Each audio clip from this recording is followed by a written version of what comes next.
సమాధులు కట్టడానికి, మందిరాన్ని నిలబెట్టడానికి ఎన్ని రోజులు ప్రయాణం ఉంటుంది? నువ్వు అన్ని రోజులు నిర్భయంగా ఇక్కడికి వెళ్ళవచ్చు. హల్లెలూయా, హల్లెలూయా, హల్లెలూయా. అంతేకాదంట, అదే గ్రంథంలో అదే పుస్తకంలో లేకుండా మాట ఏంటంటే అతన్ని పంపించడమే కాదు, అక్కడ ఏదైతే అవసరం ఉందో రాజు ముందుగానే ఎరిగినటువంటి వాడే. రాజు ఎరిగాడంటే రాజు రాత్రి దేవుడు ఏం చేశాడు చెప్పాలా? నెహెమ్యా ప్రార్థన ఆలకించిన దేవుడు రాత్రి ఏం చేశాడు? రాత్రి ఏం చేశాడు? దర్శించాడు. దర్శించి రాజుతో మాట్లాడుతున్నాడు, రాజా నెహెమ్యా నీ ముందు నిలబడబోతున్నాడు ఉదయం. వారికి ఏదైతే అవసరం ఉందో ఆ అవసరాన్ని నువ్వు తెలుసుకొని వారికి సహాయం చేసి వారిని నా మందిరాన్ని నిలబెట్టడానికి పంపించు. నెహెమ్యా ఏమన్నా రాజు దగ్గర గురించి ప్రతిమాలాడా? ప్రతిమాలాడా? లేకపోతే అడుక్కున్నాడా? నన్ను పంపించమని ప్రతిమాలుకున్నాడా? ఏం చేశాడు నెహెమ్యా?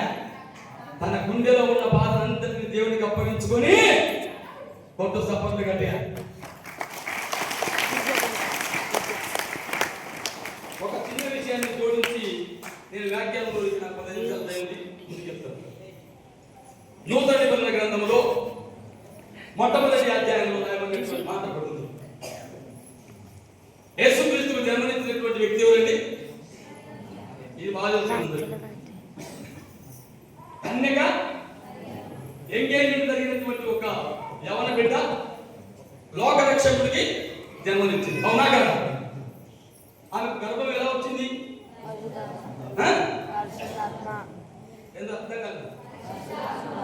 పరిశుద్ధ ఆత్మ వలన ఆమెకు గర్భం. అంతే కదా? ఇది వాస్తవమే కదా? సందేహాలు ఏమైనా ఉన్నాయా? సందేహాలు ఏమైనా ఉన్నాయా? మరియమ్మకు ఒక వ్యక్తితో ఎంగేజ్మెంట్ జరిగిన మాట వాస్తవం.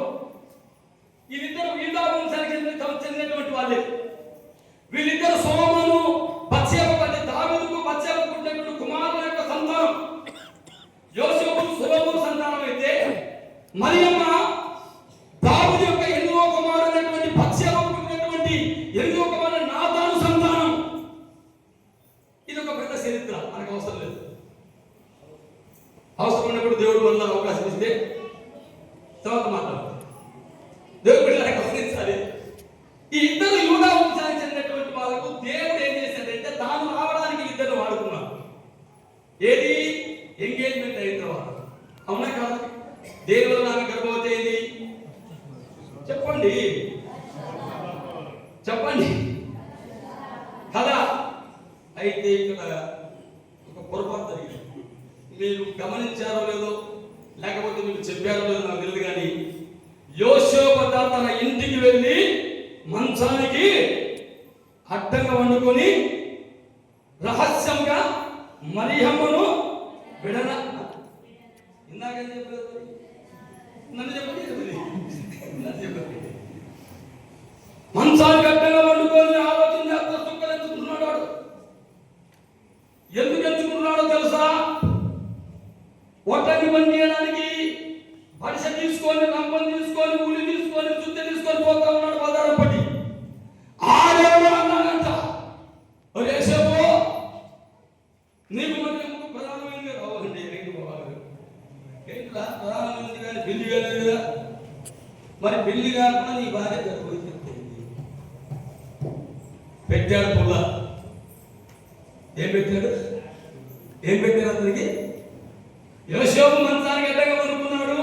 రహస్యంగా విడనాడాలనుకున్నాడంటే రహస్యంగా విడనాడాలనుకున్నాడు. మీరు బాగానే ఉంది. ఎందుకు విడనాడాలనుకున్నాడు? లోకంలో ఉన్నటువంటి ఊదులు కొట్టారు, పని పాట లేకుండా ఉంటారు చూడండి. వాళ్ళు అతని చెవులు ఏముందో తెలియదు. నీ బాగా ఎంగేజ్మెంట్ అయింది వాస్తవం యోసేపు. మరి మీరిద్దరు ఏకంగా లేదు కదా, ఎలా గర్భవతి అయింది అని యోసేపును చెవులో ఊదారు. ఈ కొంప నుంచి ఆ కొంపకు, ఆ కొంప నుంచి కొంపకు గాలి వద్దు, గాలి చెడగాలు. ఆ గాలి యోసేపు చెవులు ఎప్పుడు పోయింది.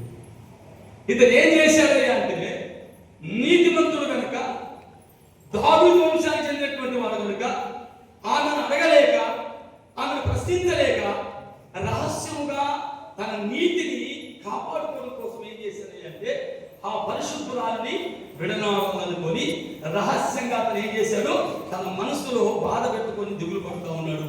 ఈ విషయము చిన్నగా మరియమ్మ శివులు చెప్పాడు. ఈ విషయము మరియమ్మ శివులు గెలిపింది. వెళ్ళిపోతే ఏం చేసింది, ఒకవేళ ప్రధానం చేయబడినటువంటి యోసేపు యేసుక్రీస్తుకు జన్మనిచ్చిన తర్వాత నన్ను పెళ్లి చేసుకుంటాడో లేదో కదా ప్రభువా, నీవేమో ఆత్మ ద్వారా నాకు గర్భాన్ని ధరింపజేశావు, యోసేపుకేమో లేని పాలు లేకపోతే మాటలు చెప్పాలి సమాజంలో ఉన్నటువంటి వాళ్ళు, మరి నా పరిస్థితి ఏందని మరియమ్మ ఏం చేసిందొచ్చు మరియమ్మ రాత్రి ఈ మాట చెప్పడానికి కూడా అంత బాధ. మీరేం ప్రార్థన చేస్తారు, మొత్తం సోదరులు మీరేం మీ బాధలో పట్టించుకుంటారు, నాకు అర్థం కావట్లేదు.